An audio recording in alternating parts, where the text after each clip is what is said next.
ಭಗವದ್ಗೀತೆ ಅಧ್ಯಾಯ 9 ರಾಜವಿದ್ಯಾ ರಾಜಗುಹ್ಯ ಯೋಗ ಪರಮಗುಹ್ಯ ಜ್ಞಾನ ಶ್ಲೋಕ 34 ಮನ್ಮನಾಭವ ಮದ್ಭಕ್ತೋ ಮದ್ಯಾಜೀ ಮಾಂ ನಮಸ್ಕುರು ಮಾಮೇ ವೈಶ್ಯಸಿ ಯುಕ್ತೈ ವಮಾತ್ಮಾನಂ ಮತ್ಪರಾಯಣಃ. ಅನುವಾದ: ಸದಾ ನನ್ನನ್ನು ಚಿಂತಿಸುವುದರಲ್ಲಿ ಮನಸ್ಸನ್ನು ತೊಡಗಿಸು, ನನ್ನ ಭಕ್ತನಾಗು, ನನಗೆ ನಮಸ್ಕಾರ ಮಾಡು ಮತ್ತು ನನ್ನನ್ನು ಪೂಜಿಸು. ಆಗ ನನ್ನಲ್ಲಿ ಸಂಪೂರ್ಣವಾಗಿ ಮಗ್ನನಾಗಿ ನಿಶ್ಚಯವಾಗಿಯೂ ನೀನು ನನ್ನಲ್ಲಿಗೆ ಬರುವೆ ಎಂದು ಶ್ರೀಕೃಷ್ಣನು ಅರ್ಜುನನಿಗೆ ಹೇಳಿದನು. ಇದರ ಭಾವಾರ್ಥ: ಕಲ್ಮಶಯುಕ್ತವಾದ ಈ ಐಹಿಕ ಜಗತ್ತಿನ ಕಪಿಮುಷ್ಟಿಯಿಂದ ಪಾರಾಗಬೇಕಾದರೆ ಕೃಷ್ಣ ಪ್ರಜ್ಞೆಯೊಂದೇ ಮಾರ್ಗ ಎಂದು ಈ ಶ್ಲೋಕದಲ್ಲಿ ಸ್ಪಷ್ಟವಾಗಿ ಹೇಳಿದೆ. ಕೆಲವೊಮ್ಮೆ ನೈತಿಕ ಅಳುಕಿಲ್ಲದ ವ್ಯಾಖ್ಯಾನಕಾರರು ಇಲ್ಲಿ ಸ್ಪಷ್ಟವಾಗಿ ಹೇಳಿರುವ ಮಾತಿನ ಅರ್ಥವನ್ನು ಎಂದರೆ ಎಲ್ಲ ಭಕ್ತಿ ಸೇವೆಯನ್ನು ದೇವೋತ್ತಮ ಪರಮ ಪುರುಷನಾದ ಕೃಷ್ಣನಿಗೆ ಅರ್ಪಿಸಬೇಕೆಂಬ ಮಾತಿನ ಅರ್ಥವನ್ನು ತಿರುಚುತ್ತಾರೆ. ದುರದೃಷ್ಟದಿಂದ ನೈತಿಕ ಅಳುಕಿಲ್ಲದ ವ್ಯಾಖ್ಯಾನಕಾರರು ಕಾರ್ಯಸಾಧ್ಯವಲ್ಲದುದರ ಕಡೆಗೆ ಓದುಗರ ಮನಸ್ಸನ್ನು ಎಳೆಯುತ್ತಾರೆ. ಕೃಷ್ಣನಿಗೂ ಕೃಷ್ಣನ ಮನಸ್ಸಿಗೂ ವ್ಯತ್ಯಾಸವಿಲ್ಲ ಎನ್ನುವುದು ಇಂತಹ ವ್ಯಾಖ್ಯಾನಕಾರರಿಗೆ ತಿಳಿಯದು. ಕೃಷ್ಣನು ಸಾಮಾನ್ಯ ಮನುಷ್ಯನಲ್ಲ, ಆತನು ಪರಮ ಸತ್ಯ. ಅವನ ದೇಹ, ಮನಸ್ಸು ಮತ್ತು ಸ್ವಯಂ ಆತ್ಮ ವಿಭಿನ್ನ ಮತ್ತು ಪರಮ.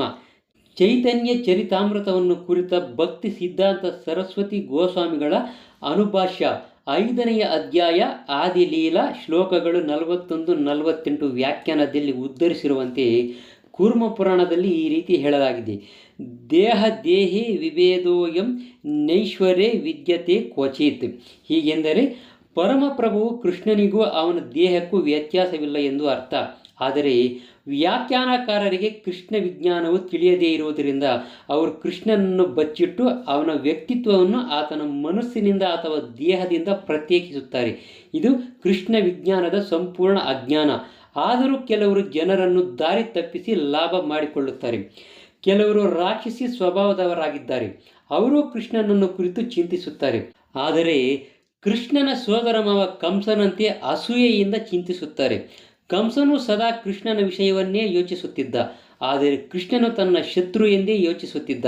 ತನ್ನನ್ನು ಕೊಲ್ಲಲು ಕೃಷ್ಣನು ಬರುವನೇ ಎಂದು ಯೋಚಿಸುತ್ತಾ ಸದಾ ಆತಂಕದಲ್ಲಿಯೇ ಇರುತ್ತಿದ್ದ. ಇಂತಹ ಯೋಚನೆಯಿಂದ ನಮಗೆ ಸಹಾಯವಾಗುವುದಿಲ್ಲ. ಕೃಷ್ಣನ ವಿಷಯವಾಗಿ ಭಕ್ತಿಪೂರ್ವಕ ಪ್ರೀತಿಯಿಂದ ಯೋಚಿಸುತ್ತಿರಬೇಕು. ಅದೇ ಭಕ್ತಿ. ಕೃಷ್ಣ ಪ್ರಜ್ಞೆಯನ್ನು ಸದಾ ಬೆಳಗಿಸಿಕೊಳ್ಳುತ್ತಿರಬೇಕು. ಆ ಅನುಕೂಲಕರ ಬೆಳವಣಿಗೆಯ ಮಾರ್ಗವೇನು? ಅದನ್ನು ಒಬ್ಬ ಅರ್ಹ ಗುರುವಿನಿಂದ ಕಲಿಯಬೇಕು. ಕೃಷ್ಣನು ದೇವೋತ್ತಮ ಪರಮ ಪುರುಷನು. ಆತನ ದೇಹವು ಜಡ ವಸ್ತುವಿನಿಂದ ಆದದ್ದಲ್ಲ, ಅದು ನಿತ್ಯ ಜ್ಞಾನಾನಂದ ಎಂದು ಹಲವು ಬಾರಿ ವಿವರಿಸಿದ್ದೇವೆ.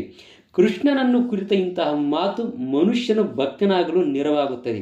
ತಪ್ಪು ಮೂಲದಿಂದ ಕೃಷ್ಣನನ್ನು ಬೇರೆ ರೀತಿಯಲ್ಲಿ ಅರ್ಥ ಮಾಡಿಕೊಳ್ಳುವುದು ವ್ಯರ್ಥ. ಆದ್ದರಿಂದ ಯಾರೇ ಆದರೂ ಕೃಷ್ಣನ ನಿತ್ಯ ರೂಪದಲ್ಲಿ, ಮೂಲ ರೂಪದಲ್ಲಿ ತನ್ನ ಮನಸ್ಸನ್ನು ನಿಲ್ಲಿಸಬೇಕು. ಕೃಷ್ಣನೇ ಪರಮ ಪುರುಷನೆಂಬ ನಿಶ್ಚಲ ನಂಬಿಕೆಯಿಂದ ಅವನ ಪೂಜೆಯಲ್ಲಿ ತೊಡಗಬೇಕು. ಕೃಷ್ಣನ ಪೂಜೆ ಮಾಡಬೇಕೆಂದರೆ ಭಾರತದಲ್ಲಿ ಲಕ್ಷಾಂತರ ದೇವಾಲಯಗಳಿವೆ. ಇವುಗಳಲ್ಲಿ ಭಕ್ತಿ ಸೇವೆಯು ನಡೆಯುತ್ತಿದೆ. ಇಂತಹ ಸೇವೆಯು ನಡೆಯುವಾಗ ಕೃಷ್ಣನಿಗೆ ನಮಸ್ಕಾರ ಮಾಡಬೇಕು. ವಿಗ್ರಹದ ಮುಂದೆ ತಲೆಬಾಗಿ ಮನಸ ವಾಚ ಕಾಯ ಎಲ್ಲವನ್ನೂ ನಿರತಗೊಳಿಸಬೇಕು. ಇದರಿಂದ ಮನುಷ್ಯನು ವಿಚಲಿತನಾಗದೆ ಕೃಷ್ಣನಲ್ಲಿ ತನ್ಮಯನಾಗುತ್ತಾನೆ. ಇದರಿಂದ ಅವನು ಕೃಷ್ಣ ಲೋಕಕ್ಕೆ ಹೋಗಲು ನೆರವಾಗುತ್ತದೆ. ನೈತಿಕ ಅಳುಕಿಲ್ಲದ ವ್ಯಾಖ್ಯಾನಕಾರರು ದಾರಿ ತಪ್ಪಿಸಲು ಅವಕಾಶ ನೀಡಬಾರದು. ಕೃಷ್ಣನ ವಿಷಯ ಶ್ರವಣ ಮತ್ತು ಸಂಕೀರ್ತನೆಗಳಿಂದ ಪ್ರಾರಂಭಿಸಿ ಭಕ್ತಿ ಸೇವೆಯ 9 ವಿಧಗಳಲ್ಲಿ ತೊಡಗಬೇಕು. ಪರಿಶುದ್ಧ ಭಕ್ತಿ ಸೇವೆಯು ಮಾನವ ಸಮಾಜದ ಅತ್ಯುನ್ನತ ಸಾಧನೆ. ಭಗವದ್ಗೀತೆಯ 7ನೇ ಮತ್ತು 8ನೇ ಅಧ್ಯಾಯಗಳು ಊಹಾತ್ಮಕ ಚಿಂತನೆಯಿಂದ, ಹಠಯೋಗದಿಂದ ಮತ್ತು ಫಲಾಪೇಕ್ಷಿತ ಕರ್ಮಗಳಿಂದ ಮುಕ್ತವಾದ ಪರಿಶುದ್ಧ ಭಕ್ತಿ ಸೇವೆಯನ್ನು ವಿವರಿಸಲಾಗಿದೆ. ಪರಮಪ್ರಭುವಿನ ನಿರಾಕಾರ ಬ್ರಹ್ಮಜ್ಯೋತಿ ಮತ್ತು ಅಂತರ್ಯಾಮಿ ಪರಮಾತ್ಮ ಇಂತಹ ವಿವಿಧ ಲಕ್ಷಣಗಳು ಸಂಪೂರ್ಣವಾಗಿ ಪರಿಶುದ್ಧರಾಗದವರನ್ನು ಆಕರ್ಷಿಸಬಹುದು. ಆದರೆ ಪರಿಶುದ್ಧ ಭಕ್ತನು ಪರಮಪ್ರಭುವಿನ ಸೇವೆಯನ್ನು ನೇರವಾಗಿ ಆರಿಸಿಕೊಳ್ಳುತ್ತಾನೆ. ದೇವತೆಗಳ ಪೂಜೆಯಲ್ಲಿ ತೊಡಗಿದ ಮನುಷ್ಯನು ಅತ್ಯಂತ ಅವಿವೇಕಿಯಾಗಿರುತ್ತಾನೆ. ಆತನು ಪರಮ ಬಹುಮಾನವಾದ ಕೃಷ್ಣನನ್ನು ಎಂದೂ ಪಡೆದುಕೊಳ್ಳಲಾರೆ ಎಂದು ಸ್ಪಷ್ಟವಾಗಿ ಹೇಳುವಂತಹ ಒಂದು ಸುಂದರ ಕವನವಿದೆ. ಪ್ರಾರಂಭದಲ್ಲಿ ಕೆಲವೊಮ್ಮೆ ಭಕ್ತನು ಪ್ರಾಮಾಣಿಕ ಮಟ್ಟದಿಂದ ಬೀಳಬಹುದು, ಆದರೂ ಅವನು ಬೇರೆ ಎಲ್ಲ ತತ್ವಶಾಸ್ತ್ರಜ್ಞರಿಗಿಂತ ಮತ್ತು ಯೋಗಿಗಳಿಗಿಂತ ಶ್ರೇಷ್ಠ ಎಂದು ಭಾವಿಸಬೇಕು. ಸದಾ ಕೃಷ್ಣ ಪ್ರಜ್ಞೆಯಲ್ಲಿ ನಿರತನಾಗಿರುವವನನ್ನು ಪರಿಪೂರ್ಣ ಸಾಧು ಎಂದು ತಿಳಿಯಬೇಕು. ಆತನ ಆಕಸ್ಮಿಕ ಭಕ್ತಿರಹಿತ ಚಟುವಟಿಕೆಗಳು ಕಡಿಮೆಯಾಗುತ್ತವೆ. ಆತನು ಶೀಘ್ರವಾಗಿ ನಿಸ್ಸಂದೇಹವಾಗಿ ಸಂಪೂರ್ಣ ಪರಿಪೂರ್ಣತೆಯಲ್ಲಿ ನೆಲೆಸುತ್ತಾನೆ. ಪರಿಶುದ್ಧ ಭಕ್ತನು ವಾಸ್ತವವಾಗಿ ಪತನಗೊಳ್ಳಲು ಅವಕಾಶವೇ ಇರುವುದಿಲ್ಲ, ಏಕೆಂದರೆ ಪರಮಪ್ರಭುವು ಭಗವಂತನ ಪರಿಶುದ್ಧ ಭಕ್ತರ ಕ್ಷೇಮವನ್ನು ನೋಡಿಕೊಳ್ಳುತ್ತಾನೆ. ಆದ್ದರಿಂದ ವಿವೇಕಿಯಾದವನು ನೇರವಾಗಿ ಕೃಷ್ಣ ಪ್ರಜ್ಞೆಯಲ್ಲಿ ತೊಡಗಬೇಕು. ಈ ರೀತಿ ಮಾಡಿ ಈ ಐಹಿಕ ಜಗತ್ತಿನಲ್ಲಿ ಸುಖವಾಗಿ ಬಾಳಬೇಕು. ಕಡೆಗೆ ಅವನು ಪರಮ ವರವಾದ ಕೃಷ್ಣನನ್ನು ಪಡೆಯುವನು.